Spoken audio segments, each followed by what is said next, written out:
मैं चल आज ना हमारे घर पे फिर से 2 मेहमानों का आना है। आना किन को है वो मैं आपको लास्ट में बताऊंगी। तो हमने उनके लिए कौन सी तैयारियां की, चलो मैं आपको सुबह इस ना आपी को मुझ चीज़ अन्य फिर वही से मेरे लिए लॉलीपॉप लाया था पहली बार। पत खसस भी और फिर मुझे कुछ काम था पतिल बबोन वसस ना गरी कैस करानी मन मेहमानन खतर तैयारी। अभी घर वाले ये सारी तैयारियां कर रहे हैं तो आप ही सारी चीज़ें सेट करके रख रही थी और मैं उसको देख रही थी। मैं घर में छोटी हूँ तभी मुझे नहीं करने देती। पत तो मैं घर नहीं रहूँ, मुझे थोड़ा सा काम पड़ा। इन्होंने सारी चीज़ें लाई थी लेकिन जल्दी जल्दी में ये सब पता नहीं आप ही कुछ भूल गई थी। फिर मैं जल्दी से चली गई ना बिकॉज मार्केट से नज़दीकी। फिर मैं चली गई बेकरी पे, वहीं से कुछ लाना था मुझे, मिठाई वगैरह कुछ लानी थी वहाँ से। मैं वो भूल गए थे ना, पता इनमें और मिठाई। फिर मतलब मेहमानों के आने का टाइम भी हो गया और फिर हम थोड़ा सा उनको सर्व करने लगे। पहले हमने टिन्स दिए, उसके बाद फिर हम देते हैं दूध कहवा और मतलब टिन के साथ हम देते हैं मिठाई और ऐसे देते दूध कहवे के साथ पेस्ट्रीज। उनको ऐसे ही आना था जो मैं आपको लास्ट में बताऊंगी।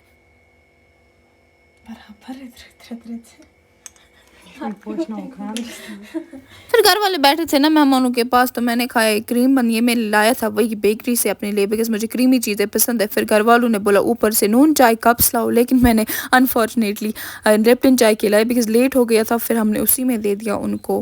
पत कर ऐसी आवाज़वान प्लेट्स इनको। फिर हमने मतलब प्रिपरेशन इनकी हो गई, बहन ही कर रही थी सब कुछ। और फिर लाइकली नून चाय का भी हो गया बिकॉज उन्होंने नहीं माना था। फिर हमने जल्दी में एक साथ सब कुछ उनको दिया। फिर वो अल्लाह के हवाले निकले और ये मिठाई लेके वो आए थे। अब आप लोग सोच रहे होंगे कि ये कौन सी मिठाई है, तो मैं आपको लास्ट में बताऊंगी। फिर लाइकली हम इनको खोल रहे थे बिकॉज आज ज़्यादा गर्मी है ना तो मिठाई ख़राब हो जाती है।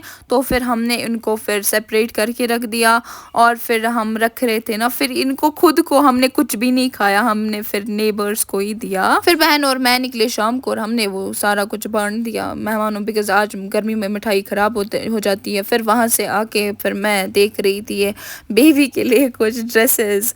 मतलब मुझे ज़्यादा इनका ऑब्सेशन हो गया है जब से हमें घर में बेबी आया है ना। थे और आप लोगों ने देखा हमने कौन सी तैयारी उनके लिए की। तो बस ये छोटा सा एक फंक्शन था, मतलब छोटा सा ही, कश्मीर में ऐसा ही होता है। मैंने आपको बोला कि लड़का और लड़की हो तो मिठाई लेके आना पड़ता है। हमें भी जाना है उधर और वो भी आएंगी। हम कब जाएंगे वो भी मैं आपको दिखाऊंगी इंशाल्लाह, मुझे भी वहाँ जाना है। तो आगे बहुत सारे अच्छे अच्छे फंक्शंस आने वाले हैं तो आप लोग सब्सक्राइब कीजिएगा। तो ये था आज का हमारा एक छोटा सा व्लॉग। आप लोगों को कैसे लगा मुझे कमेंट्स में ज़रूर बताइएगा। और अगर आप चैनल पर नए हैं तो सब्सक्राइब करना मत भूलिएगा। और अगर आप ऑलरेडी हैं तो लाइक कमेंट शेयर कीजिएगा ज़रूर से, क्योंकि अब मज़ेदार व्लॉग्स आने वाले हैं। मिलते हैं इंशाल्लाह नेक्स्ट व्लॉग में, तब तक के लिए खुश रहो, खुदा हाफ़िज़।